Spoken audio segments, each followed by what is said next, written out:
Днес ще ви кажа значението на някои имена от българската литература.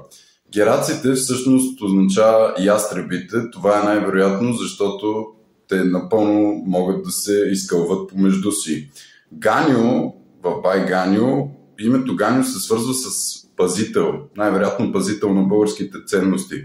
Друго интересно нещо при него е, че в старобългарски има така наречената дума ганание, която означава загадка, но не мисля, че двете имат нещо общо. Моканина от Божицата, Петър Моканина, Моканина се свързва с грубоват, безчувствен, несговорлив човек, което ние го виждаме в целия разказ, защото той е с чувственост на тиган в началото, но накрая като че ли вярва, че е възможно Нонка да види лястовицата. И последното е Благолажа. Благолажа не лъже толкова благо, колкото разказва по такъв начин истории, че Лазо да си промени светогледа и да вземе правилното решение. Последвай ме за още супер обработени видеа.